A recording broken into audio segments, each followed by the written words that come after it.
Welcome to the Short Funk Podcast. I'm Tom Barbalet. One of the curiosities that has occurred in recent months, which has occurred periodically, but not continuously, is the notion that even through all the efforts, all my best efforts in this circumstance, there could be a small percentage, but a percentage, that I would lose my job.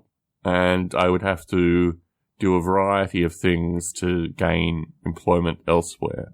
And the whole question associated with what this employment would look like and, you know, the whole nature of this thing, this corporate technology thing that one invests so much time and energy into, it always feels a little bit hollow. And you might hear this explicitly, you might hear this very implicitly in a number of Short Funk recordings, but the notion that the time and the energy, the intellectual investment, the depth that one puts into this thing is ultimately not sustaining in a way that historically jobs have been for certain individuals. It's a very curious problem.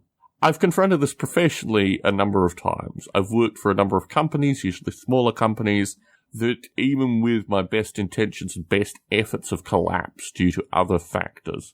And when you work in these circumstances, when you work in companies that are 1 and 2 people, when you work in companies that are 10, 15 people, when you work in companies that are 30 to 50 people, and you're doing as much as you possibly can within that company to keep it afloat, and other circumstances, usually personal circumstances, not personal circumstances on my side, but personal circumstances associated with people that are running the companies, these things fall flat.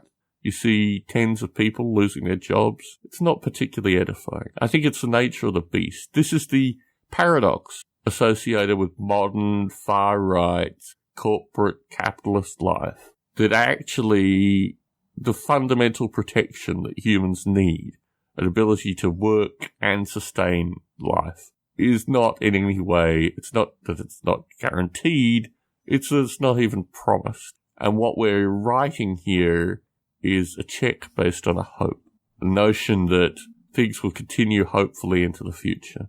When I look at protected jobs, when I look at, well, there aren't really protected jobs much anymore. When I look at jobs with a certain degree of certainty, if that makes sense, a certain degree of surety, I come to the evaluation that this ultimately was not a life that I wanted. I've never really had one of those jobs. My family in Australia historically gravitates to these jobs and holds jobs which, I don't know, hold a variety of problems, but are probably considerably more certain than the professions that I find myself in.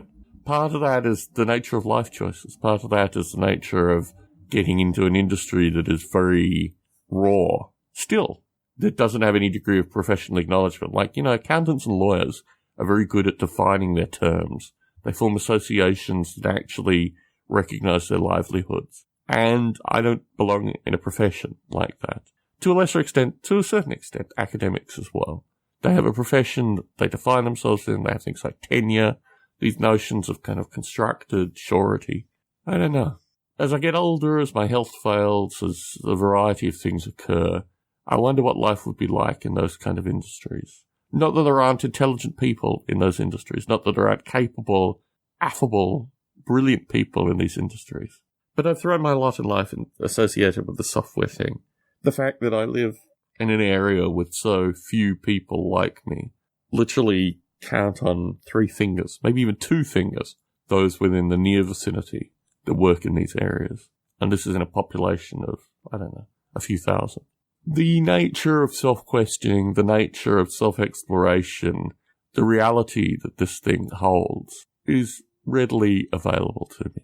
And although it's never explicitly discussed in these short funks, I thought it was important to put one out, just to leave it there, in the ether. Tom Barbalet in San Jose, signing out.